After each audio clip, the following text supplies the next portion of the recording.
could be in jeopardy because we are not heeding to the warning sign that we just heard. Weather authorities need to be listened to, and we need to take action when they say to do so.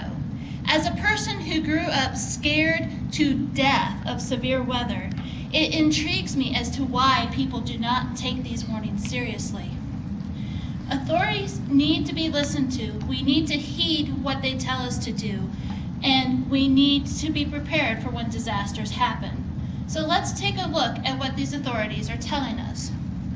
According to Jim Cantore, who is a meteorologist, he says that scientists are working very hard to make sure that their forecasts are more accurate and that they can give you more time between when the situation arises on the radar and when the situation actually occurs. And for example, the tornado that hit Joplin, Missouri in May of 2011, the situation was on the radar for days. And as it approached, the tornado watch was in effect for several hours. These warnings were going out 20 minutes prior, which is 6 minutes longer than what the national average is. So residents had 20 minutes to get themselves to shelter and be prepared. However, 550 people still perished in that tornado, making it the 4th deadliest tornado in United States history. And that's according to Lubchenco and Hayes. So why are people not listening when these sirens and warnings are given out?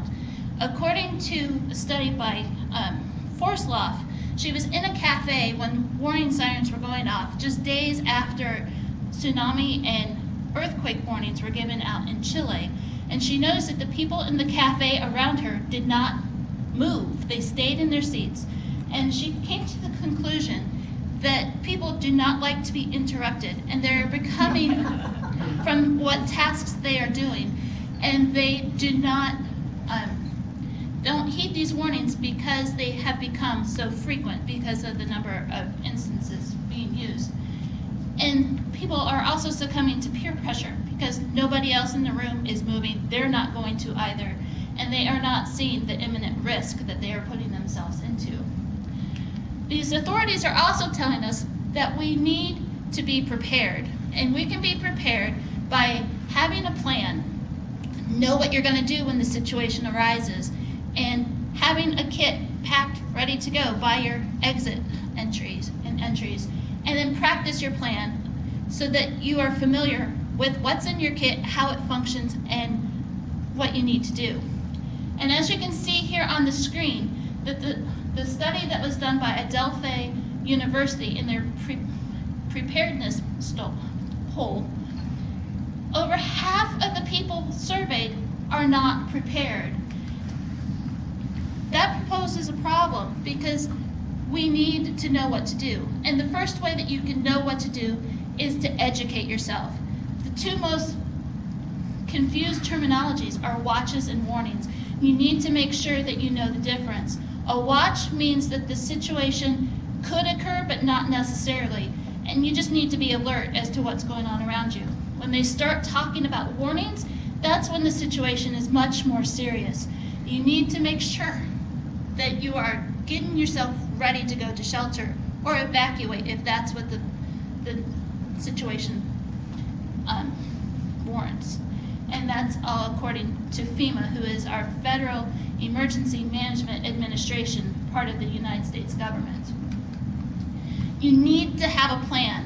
You don't know how much time you're actually going to have because each disaster is different. And one of the things that is very important is, since you don't know where you're going to be, you're going to need to have multiple locations for your kids. Have one in the place where you spend the most time, like at home or in your car or here at school or at work. So what else do you need to know? You need to know what is going to be in your kit. So if you take one of the handouts there, you can see here on the screen as well what needs to be in your kit.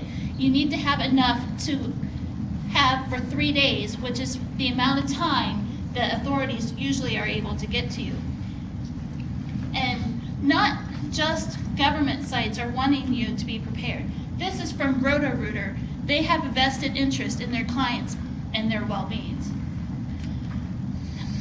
Having your kit prepared and in place gives you a sense of security, which will reduce your fears and your risks of anxiety, and your kit will have things that will aid you after the disaster is over, like your cash and your insurance cards, so that you can start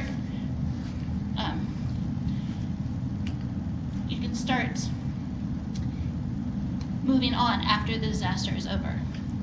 So now that you know what you need to have in your kit, where are you going to find them? You can go online and shop like a lot of us like to do these days. You can go to sites like Amazon, or just Google it and multitudes of sites will pop up.